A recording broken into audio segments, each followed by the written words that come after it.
Welcome to the Good Morning Education Show. Good morning, good morning. This is the first Friday in the month of April, and we're streaming from Lagos, Nigeria to West Africa to the entire world. This is the Good Morning Education Show. My name remains Rotimi Eitai, and I'm excited to host you on this special edition of the show. It is the Good Friday edition of the show. So it's a holiday edition of the show. It's a special broadcast, and we hope that it's going to be a special experience for you. If you know anyone that should be on the show, please tell them that they should spend some few time with us today and this morning as we spend time on the show. Welcome to the Good Morning Education Show. We will be speaking about something that cuts across all stakeholders and all professionals as well, and I believe you don't want to miss it. You don't want to miss it for anything, right? We're going to be having a great time this morning. And of course, we'll be joined by analysts as usual. We're going to spend some time to review the news. Hopefully, we'll review the news together. You tell us your thoughts, you share your experience, and then we'll take it from the news and then we'll go back to the conversation of the day. I know that some people might want to hurry to do certain things because of the holiday, but we've got you covered. We're going to make it an experience you will not want to miss. And of course, we're also going to ensure that on the show today, we don't take too much of your time, right? And definitely we're going to have a great time together. And this is Fee, but not in our usual spot. Lovely top. You look like a South African this morning. How are you today? Good morning. Welcome to the Good Morning Education Show, Fee. Good morning, Mr. Rotimi. Good morning, world. Good morning to all our tribe members, and happy Good Friday. We're hoping that this holiday season is one for family bonding, for retreat, personal retreat, and for us to just take time to relax and enjoy the company of those around us. Good Thank you morning so and much. welcome to the show. Good morning. Good morning. You know, you mentioned something that just kind of made me to appreciate all these on-air personalities, where when they're always on the show 247, holiday, no holiday, and all that, and it's as if we're doing the same thing today. But then no worries, we've got Yes, we everything are. covered. We have to show up because we have to show up. And I'm sure a lot of people might be thinking, oh, would they come online? Would they not come online? But guess what? We're online. We're online. We're here. We're here for you. And I know that you're going to be having a great time with us today. Is going to be a great time. Absolutely great time with us today. So we're going to go straight to our review of the news. I told them that we don't plan to make the show unnecessarily um, prolonged today. Um, but then, of course, we also want to recognize that today is the World Autism Day, and I believe that that's very important. That's very important. So, World Autism Day is today, and we would like to celebrate with everyone. And when I say everyone, I mean both the both with children living with autism. We're talking about their parents, we're talking about their caregivers, we're talking about the professionals working in that spectrum and that space. We want to celebrate the ones we know and the ones we do not know. Thankfully, I know some. I believe you know some as well. So shout out to every special educator who's doing amazing work, especially with children living with autism, special education centers, inclusive society, inclusive schools. Shout out to Lola Nikhil. Shout out to Tobiloba Ajayi. Yes, Tobiloba is more of cerebral palsy, but these are people in the special education sphere. Shout out to Adelola Autism Juice Adelola. Adelola has put together fantastic conferences, vocational workshops, and a lot of stuff consistently. Shout out to Bisola Do. Um, Shout out to Beauty. Shout out to Patrick Speech. Shout out to a lot of people doing fantastic stuff. This day we celebrate with you. and we recognize the good work that you guys are doing and putting together. You know, so well done, well done, well done, well done. So we said we don't want to waste much time while doing that. Finn, I hope you're still there. Yes, I'm here. All right, so let's start with the first news. Parents. And we have, oh my goodness, this is a special edition indeed. We have Dr. Rhoda in the building. Rhoda Odigbo, Yay! Her Excellency, has graced us with an early presence. Oh Oh my yes. goodness. It's a lounge day, a Rhoda, special I'm day as looking well. forward on my bucket list is a breakfast with Rhoda, Oh a man, that's sumptuous happening. breakfast with Rhoda, so Ticket, that ticket I'll on. just be hearing and gleaning from experience and wisdom and so many things to learn from her. I'll be Are with you a sure it's notepad. not the other way around? No, Gleaning from I'll experience come and with my wisdom. notepad and then I'll come with my notepad as we're sipping tea and writing as we're eating and Oh my writing. god. Oh my Eh, god. Good morning. Good morning. it will be a curricular experience. Ah, there you go. Yes, it would be, but I have this very strong what's it called? I don't know what to call it. That it will be the other way around, basically. It will be me taking notes and No, we'll gleaning both be taking all of we'll your both be experience taking from touring the continent. uh we're trying, What a trying. great news I see flashing on the screen. Absolutely, Yeah. Excel helping our words learn. Yeah, I think for me that has been the biggest feedback. At the end of the day, the two constituents, how do you spell? Why is my English struggling today? It's Is of holiday. any of It's any the holiday. intervention. It's I mean there are three basic people. It's like the teachers, the students, and their parents. But anytime a parent leaves their feedback, I feel much more satisfied because they're the ones that you want them to feel quite confident that public education can work. And these are early comments, and where we still have a long way to go. A lot of teething, challenging gaps that we need to continue to close. But what's satisfying is to just hear parents give their own feedback, unbiased, about what the difference has been so far. So we're looking to do much more. But I'm glad about those specific comments from parents. It's very, very important for us that there's bringing back confidence to public education is slowly but surely going to happen. Wow, that's a great one. Bringing back confidence in public education, because really that's what it used to be, and definitely slowly but surely. I love that. I love that. Any comments for you on that? No. Whoops. Okay, safety check. Good morning. Welcome to the show. The first Friday in April and also the Good Friday as well. Good morning, safety check. Good morning, Mr. Ritimi. Good morning, Mr. Digo, and good morning, Fee. Good All right. morning. Okay, Good morning, so Sister Chick.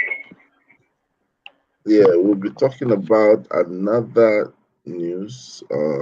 300 girls for basic financial literacy program.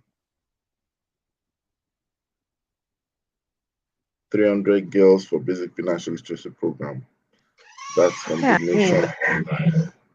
mean, thankfully, TC has walked in. It's her fourth here from financial literacy, so I'm excited. My kids got to participate in the Niger Kids Global money. slash Access Bank sponsored Global Money Week event. It was very useful. My daughters felt so good.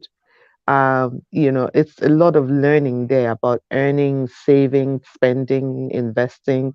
It was really good. One of my girls got a cash gift and about to open an Wow. account for her. So thanks to Wow. everything that Titi Adewusi has been doing, is really proud of all her work there, and especially the critical work of financial literacy or the benefits. And many girls And I know this number is small and almost insignificant when you look at it from, a big picture point of view. But as many girls get financially literate, I know what that event has done for my daughters. Even as I talk every day now, it's almost like, Mom, I know why I should not spend this money. I know why. And it's every girl that does gets this kind of learning, this kind of knowledge, this kind of impact, and understands what activities lead to it, which is what the Niger Kids did, is why it's so beautiful. It's kind of going back to that statement that says if you train a girl child, you've trained another nation. And then so 300 girls may look small, but believe me, it's 300 girls that will lead to 300,000 households. And so that's the way we should look at it. No matter how small, we keep doing what we need to do.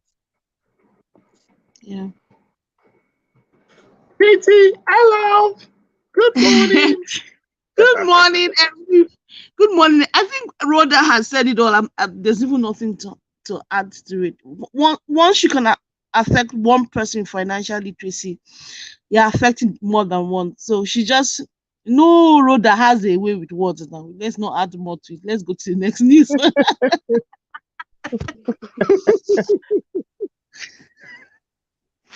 WRAPH takes SGBV to secondary schools. Trains 400 students.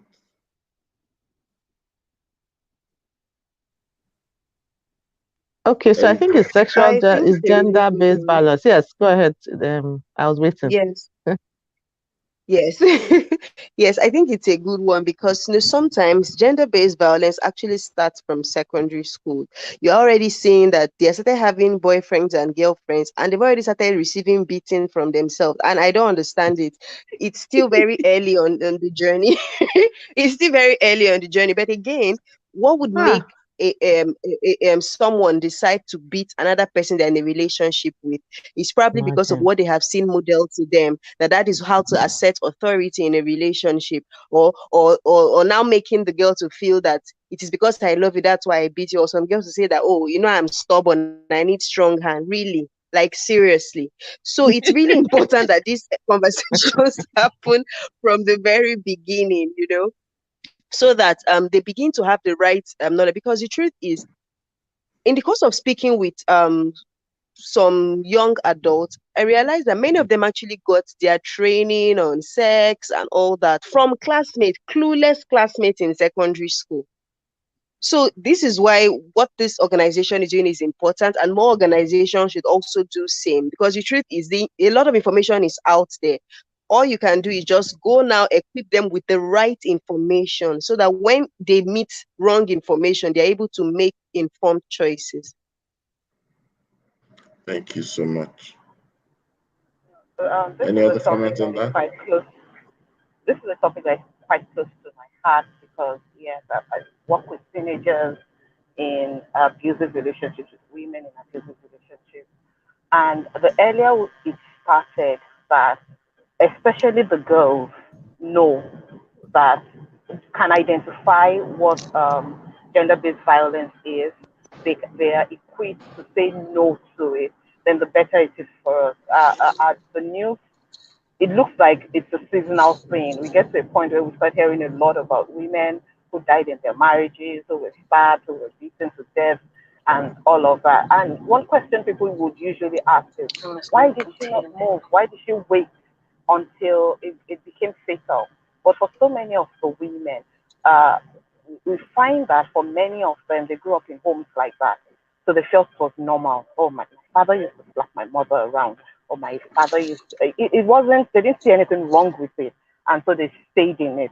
This is why this is really, it's something that is very commendable. Let the girls know that, look, it's not part of, it doesn't come with being a girl that you should be beaten, that you should be malhandled, that you should be thrown, pulled, dragged by the hair. It's very commendable, and I hope that they spread this beyond the 400 students that they have done this program with, and let it go round. I think I'll just quickly add here that, in particular, the fact that there's male, the boys part of this, and one of the comments the boys made in this news was that I now know that girls have a choice. That is their choice to make, and the more men and boys that get involved, and because this is a male female, even though we see it more on the female receiving the violence than the other way, but the point is that even the male that is in the room and young boys that are learning that this is wrong, this is not supposed to be happening. And if they see, they shouldn't be people who are meets that type of violence, and they shouldn't accept it either. So don't do it and don't accept it, and that's key. I like it. Okay, thank you so much for that. So move to a quick one. How government can tackle graduate unemployment. That's by Yeah, yes. I mean, I like this headline, and what it basically is that they're making it compulsory in the school to learn one skill while you're there, and I think that's really the way to go. So one practical skill, not anything theoretical, so that when you leave, if you come out, either you learn leather works, or you learn catering, or you learn something. And the whole idea is that once you leave school, instead of waiting to get a job, you can do something. And that's really where we should all be, right from secondary school, really, to teach people that they can do things to earn. You'll be amazed if you search around, you'll be able to do something to earn. And I think it's very, very commendable. We have a high rate of unemployment. We don't have a lot of industries that are generating jobs, so a lot of it has to be small, medium, or what we call micro businesses. So once an individual has the skill, they'll be amazed at what they can generate within their area. So I think it's very commendable. Thank you so much. We have another news. WAEC recommends forum for education ministers of member states. Any thoughts on that?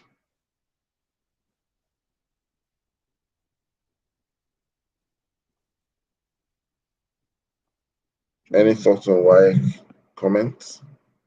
Let's just Sorry, I just wanted to quickly leave a feedback from what City said. Even though that first the news on the unemployment, the headline is a bit misleading on that particular Mm, link. Yeah, because mm, it goes long. The man talks about his profile and then ends up with something. But the truth is, all the things he had done and all of that is a bit misleading. But it's okay. We like the headline. One thing I think where I know that we're trying to take it very seriously here in this country is unemployment. But there's this statistics that came out yesterday. 33.3, a third of Nigerian employable people are unemployed. It's a mm, disaster. It's one mhm, out of every three. It's a national problem. I don't know how to heighten the problem. And I know curriculum has solutions for this. And so it's curriculum and the experience of curriculum within our schools that can help it. And that's why I like what he's saying. Before you graduate, as a secondary school student, you have job placements, job shadowing, job twinning. As a university student, you have IT. It's not IT, the IT experience should not be for only particular departments. It's mm, everybody. It's volunteering, it's internships. There's so many things that we are not yet doing. So I'm hoping that the university or the school education system is capable of supporting closing unemployment gaps. Of course, in addition to ensuring that students are skilled through the experience of education is key. That's why we should do away with, stale old skills acquisition in our schools and come with the work readiness skills that they require during the school experience. So, yeah, I just want to leave it out there. I was cut out a bit, so Yeah, so I guess someone was about to say something on the WAEC stuff. But if not, let's move to another. oh, the wire one is good. Well, I mean, it's just a commendation from the group. I just worried that it was the top three students were from Ghana. Why are you worried? Why are you worried? We're congratulating them. We're all one Ah, Africa. okay, I'm sorry. I'm sorry. I congratulate. Forgive me. I congratulate them. But Ninja, what happened? Okay. Lagos plans upgrade of school infrastructure. About time.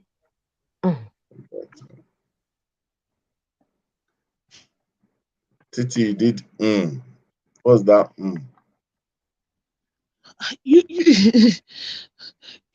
you know, our problem has plenty, what we call children and grandchildren. So, in the end, you want them to be doing something, but you also want it to be a thing of prioritizing. That's just, and I've come to realize that it's not a one size fits all. But they need to be doing something, Sha. So anything they are doing, Yeah. I'm telling you, it's important. I was speaking to a friend of mine. She's one of the newly absorbed teachers in Lagos State, and then she was telling me that they don't. That she was just like, oh my goodness, they don't even have exercise books. That she went to go and buy exercise book. I was just laughing. It So then I is said that true. the problems are plenty, And yes. And in the end, for different schools, some things are, they're number one on their priority against other things. So my whole is just the fact that let them not use one brush. For some people, that might not be for them to come and repaint their school. It might not be their pressing need. For some people, that the roof is leaking, so that's the pressing need. We're about to enter the rainy season. So my who is just it's not a one size fits all, but it's commendable. Anything that they're doing that's having an impact, for me, it's commendable.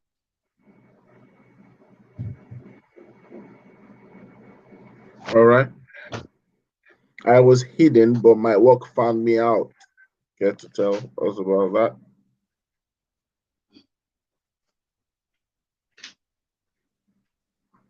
Yeah, I think it was that's the story from the teachers that received their awards, right? What? That Yes. received the cars and all. That's yeah, it's I'm currently, like I said the other day, that we're trying to get more stories about these teachers and what they have actually done. And if I was hidden and my work found me out, well, that's the story of why you merit the award. So that's great.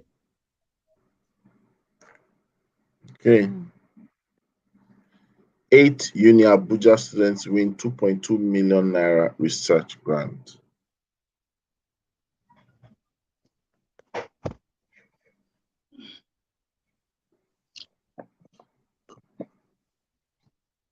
Honestly, I think this is fantastic, and congrats to them. The truth is that there are a lot of these are things that should be happening in universities, really, where people are winning grants to solve real problems as part of their projects, both the lecturers and the students. We talked about it because it's a lot of the world meeting academia. So I think it's fantastic. Well done to them. More and more, I think more and more schools should look for the opportunities to get grants to do a lot of their projects. It's a bit of work to get the grant. Maybe that's why we're not applying as much. But I think this is good. This is good, commendable. Well done. It doesn't look like much money, because 2.2 is not big money, but it's a start. Well But done to Titi, them. it's money, although, because if you think through, why it's some money. I'm not saying much money, but some money depends on the topic of the research and volume of work that needs to be done. I think my bigger issue is the fact that we don't yet have research granting as institutionalized as it should be in all universities. Most of the grants are foreign oriented, foreign based, and it comes through some kind of like it is, of course, most things foreign as rigorous process where you have to come up as a team within yourselves. You have to now craft the topic around your research around what is the topic for that particular foundation or organization that is giving that grant. And many times, they're looking for what they want to see as of foreigners. Meanwhile, we know what we want to see and what we want to solve for. So I'm hoping that the research granting funding, or I don't know how to phrase this, is institutionalized within our schools, and that's where we should be going. That every student Mm. has an opportunity to get grants. to support the important research, especially after it goes through that process of why is this research important and how does it contribute to national development and growth and in different sectors. Yeah, I'm hoping that that's what happens. So Don't I worry, think that it's Rhoda. because When I'm leaving my millions behind, I will leave it to giving grant and research. Yes. Yes. I think the thing is these grants are extra competitive, most especially this foreign grant. Everybody across the world is trying to get it. So if you can't just, maybe because you are a Nigerian, you say you want to apply for it without putting in a strong application. If an application from Singapore or an application from China is more competitive, that person would get it. And I think again it's because the our education institutions, they are not really thinking like the people in the private sector.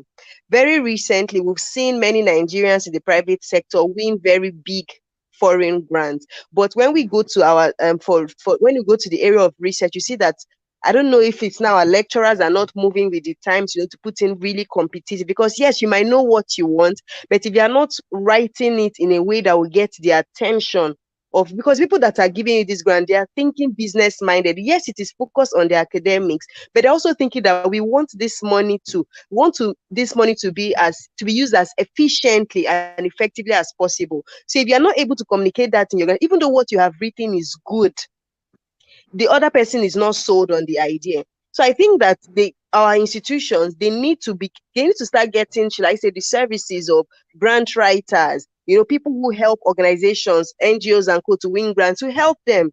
Because if you check it now, you see that many of them have good ideas. Maybe they don't even know how to write a compelling grant application, and they all need it. So it's not as if maybe the foreigners don't really understand maybe our own context.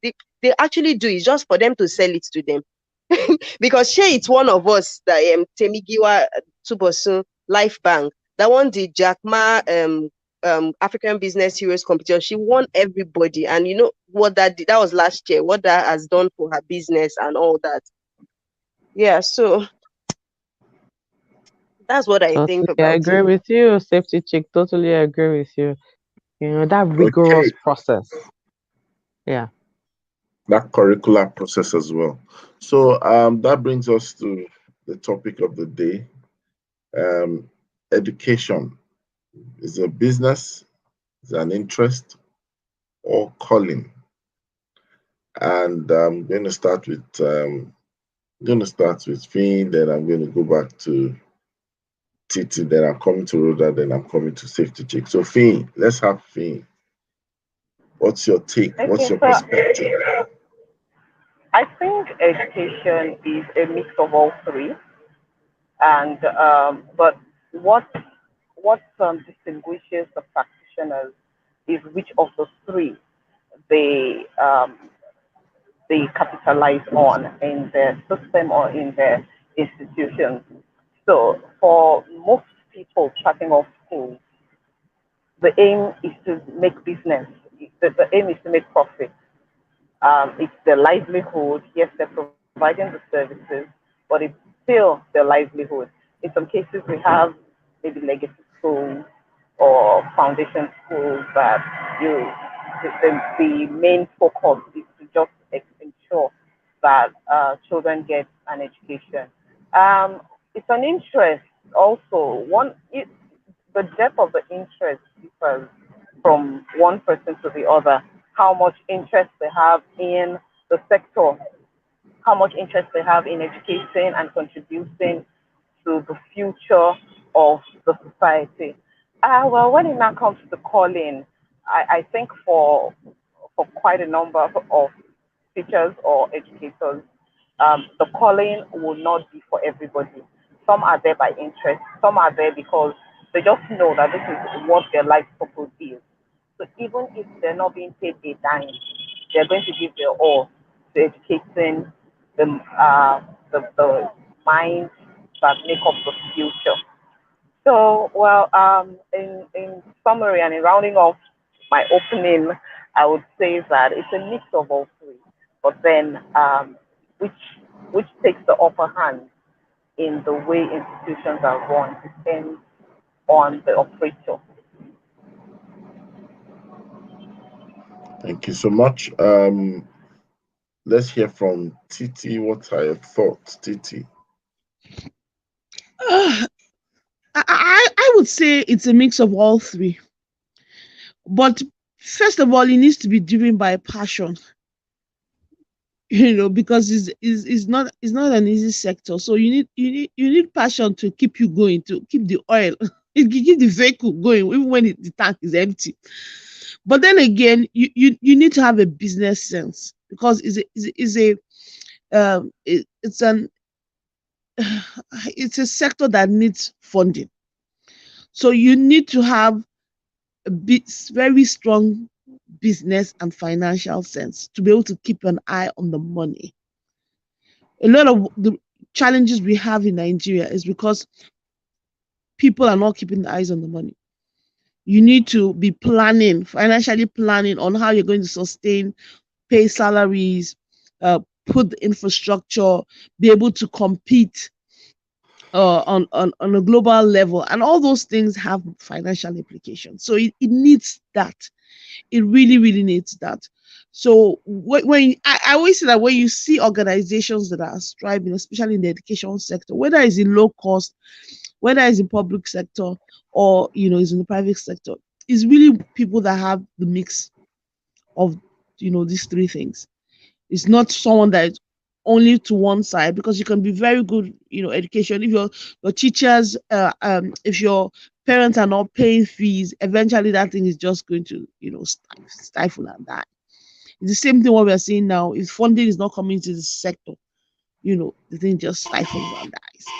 When you look at the tertiary institutions that are striving, they are striving beyond the passion and the interest, there's relatively good funding. When you look at some of the universities, when you look like places like Unilag, they do a lot of internally generated revenue. It helps, to keep the standards high. But we need passion, we need the interest, but we also need to keep an eye on the money. Fantastic. Thank you so much. And then we have a ninja in the building. And oh my Good morning. Good morning, Mr. Rotimi. Welcome to Ninja. Thank you. Good morning, Rhoda. Welcome. Yeah, so thank you, Gucci. Thank you, everyone. Good morning. Sorry, the network has been really bad. I've been trying so hard to log in and stay on. You're here. You've not paid homage. That's why. You need to pay homage to internet. To internet, right? Internet. So we're asking a question. Education, is it business interest or calling for you? If you're very quickly before you get cut off, is it business interest or calling? I think it's a little bit of everything. It started out as an interest, or let me say, it started out as a calling, and then I tried to develop that calling. I got interested in what it is that I'm called to do as an educator, and eventually I knew that okay, I can learn so much from this. I can make an impact, and I can earn a living from it. And I think so. It's just been a series of. I've just been translated from calling to interest. I had to develop that interest, even though I know that I had a calling for, tutoring and working with children. I had to work on that interest to sustain it, and I think what also helped that interest being sustained is because I found out that I could make gains from it. I could make a living from it, not just making a living financially, but I could make a great impact in my world, leave a legacy behind. And so that's where I am now. So it's a little bit of everything. Thank you very much. which of course takes me to Ugochi.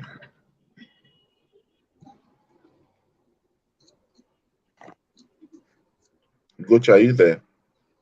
So I think that yes, I am, sir. I think that it's a combination of both. There are people who probably start out with it just having it as a business, right? Because they feel that, oh, there are many children in Nigeria. This is going to make money. This is going to make money. But you see, in the course of delivering the Yeah. service, there's just something about getting involved that makes you see things in a different light, and you begin to learn about it. And as you learn about it, you see that this is actually important. We need to train the future of our country. And so it moves from just a business interest to being something that, yeah, you can see how it's going to tie to the development of the country as a whole. And then, of course, there are those who started out as just, passion. Oh, I really want children to get into school. But in the course of executing, they see that we need to stay profitable, otherwise this thing is going to shut down. And so they begin to learn, what are the things I need to know how to do so that we are still able to stay profitable? Does it mean that we need to, should I say, look for grants? If we need to look for grants, so that means we need to position our school as serving the underserved communities and giving them a free or almost free education so that other people can buy in and donate their funds in that direction. Or they decide that, okay, we need to raise the amount. We can't totally do free, but we can make it affordable. And so then we have the low cost category of schools. And there are those who say, okay, we can really make this a business. I've succeeded in so and so areas of life. I don't mind taking a loan. I'll just prove to them that I've done so and so kind of businesses before. It worked. That this is the model I have for this to work. So the point is, whatever track that you follow, just at the end of the day, everything is going to tie in together. The business angle of things and then the calling part of things. Okay, thank you. And then Rhoda, let's hear from Rhoda. Okay, I think everybody has really said most of what, especially Ugochi, who just took it away from my brain. Like I'm so happy when she was speaking. Yeah, I'm unable to divulge interest from the mix. I'm able to divulge or separate interest alone. I don't know. I'm struggling with that. So I'm saying business or calling, and a third one which I'll mention uh, later. But yeah, to go to took it away, a smack on my head. I know it's a mixture of both of them, a calling and a business. For some people, they start out, look, my heart is sold out to this project. I just know that this is who I was. Someone like me, right from when I was very young, I was one of those the teacher delight kind of students. So I always wanted to teach. So I knew from very early on that that's what I wanted to do. But I've always been somebody who has to see the profit in what I do. At the same time, I go for value. And that's where I start out from. But I also have in my mind that I've got to survive and thrive in the value that I'm going to give. So it was never it was always a calling. It was always a default setting of mine to teach and to give value and to teach in any capacity that I want to and to create solutions. But at the same time, at the back of my head, I've always known because I also started. So my own journey. I started out as an accountant, right? And because in those days you can't you can't even just say that you're going to study education. Everybody's like, you okay? So I started out my journey in that sense. So I've always had this balancing of books, personality from get go. But at the same time, my heart was sold out, completely sold out to want to teach, and I would do whatever it was, even was taking a pay cut to do it. So and for me, it's always been that is me, my own personal story, always been a mixture of the two of them, and in them is embedded interest, whatever it was. If it was a calling, it was already a natural interest. If it was business, I had to make sure that things was working outright. I think for the larger picture, the bigger picture for many, some for a good number of people, it's both of them. But and truth to be told, there are people who, for them, it's just a calling. I just want to keep, give of myself, give of my time, give of my desire. I can't see myself doing anything else, whether the books are good, looking good or not, whether my lifestyle is functioning, in the capacity that I've given of myself. Some people just, find it. And that's why you see a lot of teachers. It's almost like they say, this one is this one, your how do they say it again? your teacher's reward is in heaven, man. There are a lot of teachers that don't belong in that group, but some, yes, they will tell you my reward is in heaven. Just by seeing these children thrive is enough for me, And then for the other divide, those ones who just see it as a cash cow. That's what I'm coming to do. I'm doing this, and I'm going to make money. If I don't make money, you see them, they walk out. You just see them, they either close school, shut down the project, study, do things in that capacity. But a real package of education is definitely a mix of two, because you see, if you're doing business without a heart for it in education is social good, and that's what it is. And anytime you put the word social in any situation, in anything, whether it becomes a social enterprise, a social invention, innovation, it becomes that at some point you've got to make sure that it has impact. So impact is what you're selling, and then calling must be so associated with it, whether I like it or not, by default. I think there's a third layer, and that's where I'll end. For some people, it's philanthropy. For some people, it's philanthropy. I know many, organizations and foundations who said, I will support this education, I will support it. I will give my funding to it. It will be my life's legacy. I'm not sure whether I can separate that from calling, and I don't know how to separate it. And Rotimi can help me there, whether it's really the same thing as calling. But for some people, it's philanthropy. Where do I want to invest my money that is going to be social good? Where do I want to? And there's a couple of things. Sometimes it's education and health, and and some other areas, financial literacy. But there's philanthropy in it, and so please help me. Maybe I'm mixing philanthropy and calling. But I think for me, it's kind of like a third layer. I know for us in Bridge, in our community schools at Bridge, we have people who actually just fund, who are, what they've done is that they've given scholarships to children from primary school all the way to university, so when they are graduating. And I don't know what to call it for them, whether it's maybe in some ways a business, because it helps their books, their taxes, and all that. I know that, but there are some other people who it's just I don't know, philanthropy or so. It could also be okay. Can I say something? Yes, So it could also stem from the angle of interest, the high level of interest, to see that there is that the system feeds and raises people educationally. So coming, because I have people also who I work with who are philanthropists, who are putting in everything or putting in a lot, awarding scholarships and trying to push people up to be better, educationally. So I feel that, and when I look at these people, I ask myself, why do they do these things? I've actually had to talk to one of them. Why are you so interested Yeah, in supporting yeah. these children? What is behind what's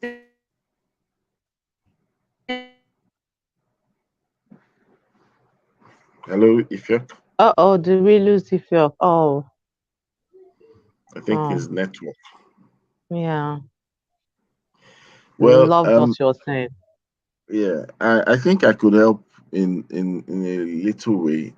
We need to know that philanthropy is not just in the act of giving.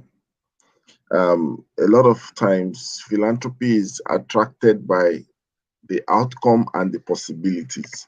So when you have people who have a heart, or you have organization looking out to do something like a social good and all that, you find out that they are more attracted, or they respond better to a cause that they can sense and sight the outcomes, all the possibilities. It's not just to state the problem or the need.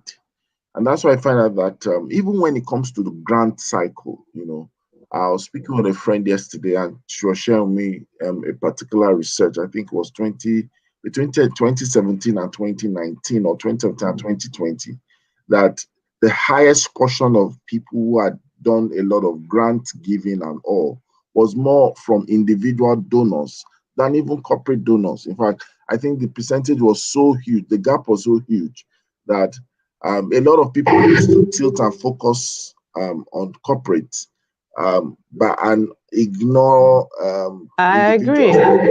It's true for Bridge community What schools. It's can true for us. individuals do? Yeah. Yeah.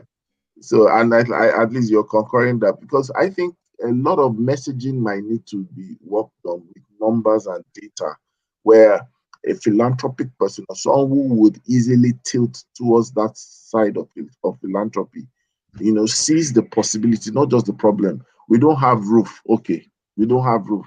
Some people might anticipate and think for you and respond to the fact that you don't have a roof. But if we're able to plug in the possibilities or the outcomes of the area of need, people get to move, at least from the emotional perspective. People tend to move faster because you connect with their heart about a particular problem, as opposed to just showing them and dangling it in their face. We don't have tabs, we don't have gadgets, we don't have internet, we don't have libraries. It's sometimes like a hard hard ground to break, which really tells my own perspective that education, when we say education, education is not business, it's not interest, it's not calling. As we look at it in the items, I think education is business interest together and business calling together. And that's where you can now classify that as business interest in terms of going concern, in terms of setting enterprise, in terms of leveraging on opportunities, in terms of doing the processes of raking in revenue, or the business calling, because calling itself is a business. And when we say business, we're not nursing the word enterprise. We're talking about setup. We're talking about initiative. So, and when we say calling now, we're talking about how there was an appeal, there was an interest angle of it. So it's everything falls either on the left or the right side, which is education is a business interest or a business calling. And then people can find their expression, because a lot of times what makes us say it's business interest calling mixed together, or say it as individual, is because we only look at sub-components of education. We are not looking at education as a whole. And I'm sure most times that really affects the perspective with which we come to the table with. Education is not one thing in terms of a subset. Education is composite in nature. And a lot of people need to understand that, because when we're not talking about education, there's a tendency that most people be thinking about teaching or thinking about schools alone. And I believe that indeed it's much more than that. So, which will naturally lead to the next question, which I want us to share our personal experiences. How did education find you? Did you find education or it found you? I'm going to ask Titi first, then I'm going to Fee, then I'm coming back to Ugochi and Rhoda. So, Titi, Well, I lost think but found. uh, I think I shared the story before. When I was in primary school, I was in love with my teacher, in quotes. I admired them. They were my superheroes. I wanted to be a teacher. But later on, when I saw that their reward was in heaven, that's how I ran away. But I'll be honest. I don't want only reward in heaven. But I actually loved teaching. Maybe not full standing in a classroom form of teaching. I love creating content to make people love, just to break down what they are learning. And it's something that I've always done. I then volunteered in my church, in the children's church. And my main thing there was always, how can I just change this lesson? How can I make it fun? What activity, I spent time on those things. What activity can I do that will be make it so exciting, that will grab their attention? I was always trying to say, how do I make it fun? And I've done that for over a decade. It never occurred to me that I would then do it fully. I've done it part-time, and I like the part-time part of it because it was exhausting. That's the only thing that made me even do it that long, because after a while I'm so mentally drained. I'm like, these children can support your energy. How do people do it every day? So I didn't know I was going to fall into it. I didn't know it was going to find me out in the end, and then something that I do full time. But it's something that I've been passionate about. That creating content, always looking for an angle that will make it fun and engaging. That is not the straightforward, just come and teach it like that in front of the class. So that's how education found me. Fantastic. So, me, lost but found. For me, I would say that education found me. I I had always had this thing for wanting to pass knowledge, and so even as a younger child, I always had some younger all the smaller children around, gathered them, but it wasn't like I really was able to give it a name and say I want to teach. But then, as by the time I was going into the university, I wanted to study something completely different. But somehow I found language arts, and it happened to be in the Faculty of Education. Harvard, and then I had to do my teaching practice, and I totally loved the first experience.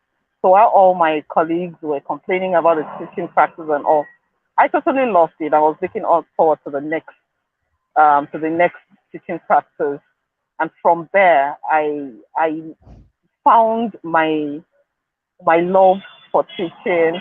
It became something that began to take more interest in, and I have to say that my teachers in the secondary school, especially, yes, I have teachers from primary school who were really commendable, who were models, who I wanted to be like. And then in the secondary school, I had really awesome teachers that I really wanted to be like them, wanted to dress like them, wanted to talk like them. They were real role models. And so, yes, I had to, at times when I could do some other things, I found myself saying no, prioritizing education over those other things. And it's been a wonderful experience for me. It's something I would do over and over again. It's something I'm grateful education chose me. I'm grateful I'm in that sphere. And that's my education story. Okay, it's interesting to know that Titi and Fee have similar. You love your teachers and all that. I only loved the largesse, or how do I put it, the benefits accrued to teachers, especially on birthdays. When you celebrate your birthday in school, especially in primary school. I don't know whether you remember shortcake biscuits. You know, Mr. Rotimi, it's not Yeah. you today now you that we now you now started this you now they now say you must go and give the teacher. Why must I go and give the teacher? The teacher will not take two biscuits, two drinks, and sometimes you Oh have So to me, you birthday have liked clashing. food for a while. Oh. You now my see God. As you in, now see birthdays are clashing. The same teacher will not collect like four bottle of drink. You know, I don't understand. so you Anyways, wanted the refreshment. it was refreshing to see that. That Yeah. shortcake biscuits. Memories. Ah, But it was magic. eventually, they It shared those was things with the magic. favorites in the class. Oh. They used to give us, they'll now measure it. They'll now say, oh yeah, two of you share, but from half of Fanta. You know how you count the number. You count the line 1, 2, 3, 4. Oh yeah, take. You now put your hand. Oh Say like, God. what those? Come on. Over Oh God. to Rhoda. For me, I mean, I thought I'd already. Okay, so for me, it was like I said earlier on. It was, I was one of those. I coined this phrase. There are kids that they're just teachers' delights. I think I was one of those because I didn't know somehow I found learning easy, natural, and I'm learning the hard way. I learned the hard way when I started teaching that it wasn't the case for many children.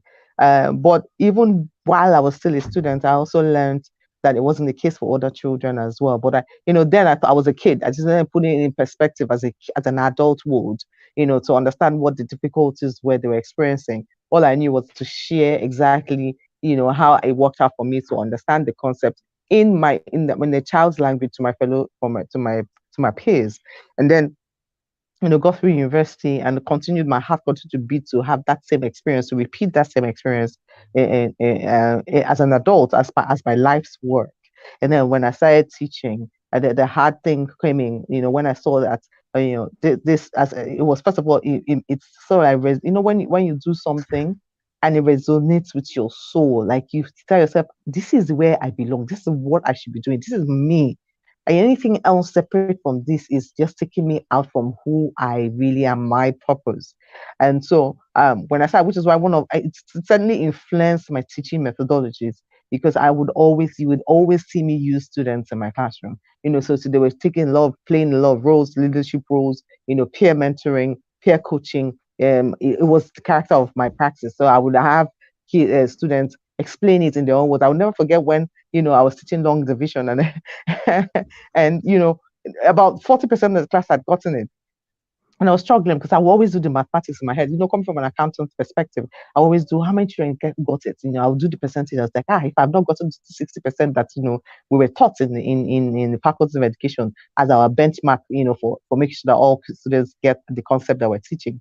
And then I put a goal higher than that. I say, I'm not going to do 60% because of what you told me, faculty of education. I'm going to go for 75 to 80%. So every time when I did that and I taught the concept of two, and it didn't happen, I would look for opportunities to make it, and I'll use my students as well. And then, so I remember teaching this long division, and the whole concept of bringing down, it was just working for the students. And so I just got I won't call his name, a student, to go ahead and explain the same concept to children. And you say, just how you throw a ball down from the house, just throw it down.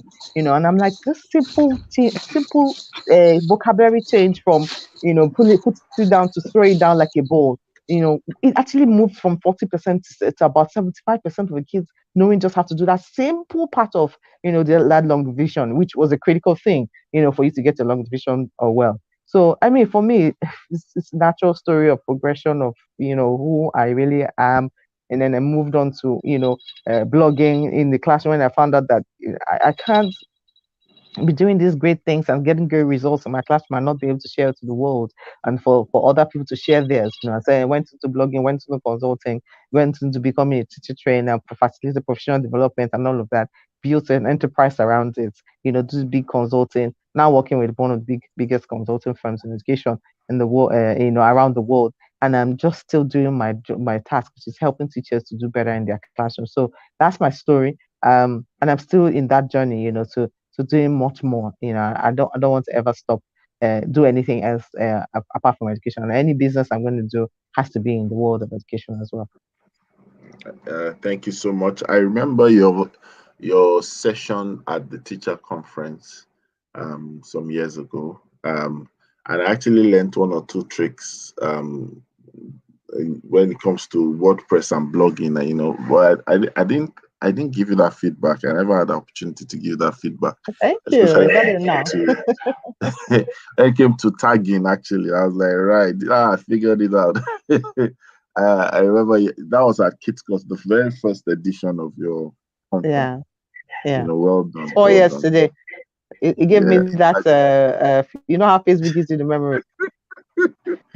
All right. So let's hear from Ugochi. Ugochi, were you picked up or you picked it up? I never wanted to be a teacher. It was not part of my plan or agenda. So it just happened because in the course of trying to create safety solutions, in the course of me wanting to help reduce avoidable accident, I realized that there was that deeper problem because we were not taught this in school. It's not part of the things we learn growing up intentionally. And so it's almost like an afterthought, and it's only those who probably get to work in oil and gas, construction, or aviation that somehow come in contact with safety education. The rest of us, we just wing it, basically. And so that was how I found myself in the education space, trying to see, okay, so how can we make this in understandable format, in simple form, in relatable ways? What I have known, though, in the course of doing this is I know that I cannot be in class every day like Ifyok does.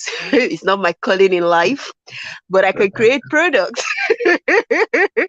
Because, sometimes I have those sessions with the children. It's okay for me to do it for a day or for some hours, but I can't do it for a whole term. I don't think I have the grace for it. But, there's a long value chain in the education space. So I'm just happy that I'm still able to be plugged in, creating products, content, and programs that advance the cause of good education. So yes, it found me. It was not my agenda. Don't say you got picked up. You got picked up. Oh, got you. There's a broad concept of education, and well, it found you, but it's who you are. Why Well, does that sound like I it? think I can agree with that because I realize that aside classroom settings, I'm really great at teaching things. I know how to break complex things to simple form. Like when I teach you, you will get it. Whatever that, as long as I know it, I if I agree. teach you, you will get I agree because just so listening to you, I get it. Hello, brother. Yeah. It sounds like a worship song. I don't understand what you guys are saying. All right. We actually didn't plan to take this long, but you see, time flies when you're having fun. So I think we just give our last comment on the show for today. Special shout out from everyone as well to our audience on Good Friday. So we're gonna start with Titi, then we'll move to Fee, back to Safety Chick, and then we'll end with Rhoda. So Titi, over to you. What can I say? I think I'll just say Happy Good Friday. I think we said so much. I don't even know how to say more. So say hi to everyone. Enjoy your weekend. Take this time to bond and catch up and relax. That's my parting shot. Oh, thank you, Titi. Yeah. I felt like Titi this morning, but I'm not going to say what and how, but we'll talk in the camera. Being Yeah. Okay, so my parting shot will be that in whatever way we got into the system, whatever way we became an educational practitioner, make it count, make your presence felt, make your word known, make your impact felt. You never know who is looking at you. You never know who you are influencing or who you are helping to make a decision for the future. And happy holidays, happy weekend to everybody out there. fantastic. Make it count. I like that. I like that. Ugochi. Okay, so I'll just say that use this opportunity to assess I mean, we have a really long weekend to assess why you are even in the education space and how can you always ensure that you always give a very good performance. I love what Mr. Digo mentioned when she's talked about social good. And that's really important because the things that are going to make an impact in this decade and beyond must be things connected to social good. So if you're an educator, you're already in the right place. So this is just for you to, make sure that you always stand out and you always put your best foot forward. Have a beautiful long holiday. Gucci, your shout out is probable. There are two things involved. There's a personal application and there's a Oh my desirous God. application. We shall talk That's it out. right. Yay. And the only curricular theorist that I know that has the voice that can sweep you off your feet.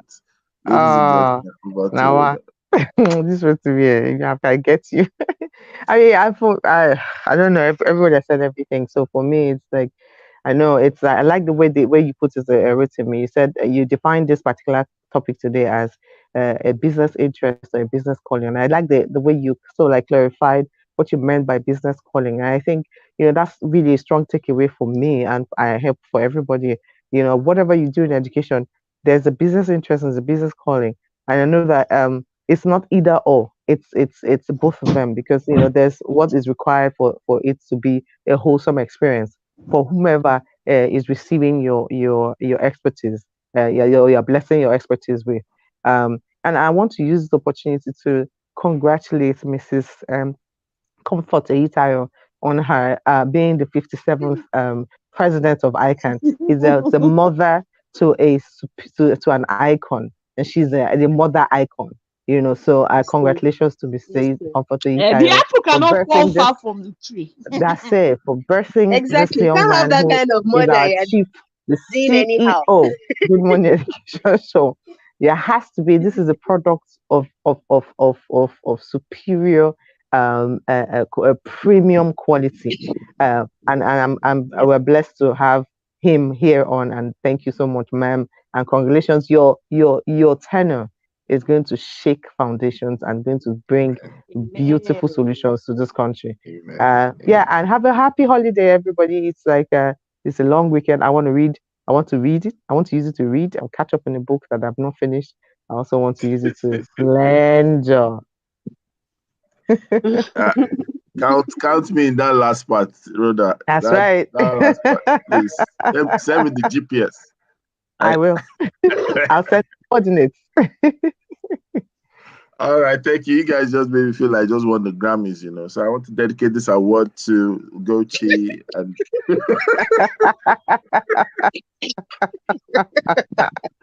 Oh my God.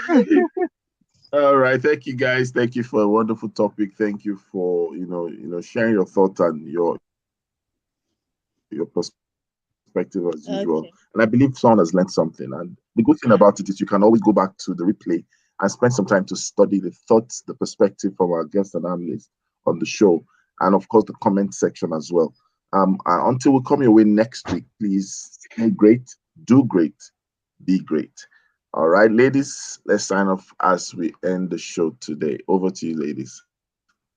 It's always a great morning on the Good Morning Education Show. I didn't hear Titi's voice. Titi's voice was there. Go to me.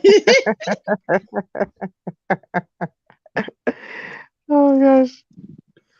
Titi, I want to hear. It's always a great, fabulous, awesome, totally wonderful morning on the Good Morning Education Show. Signing out. Peace. Yeah, stay happy. Bye. Bye, everyone.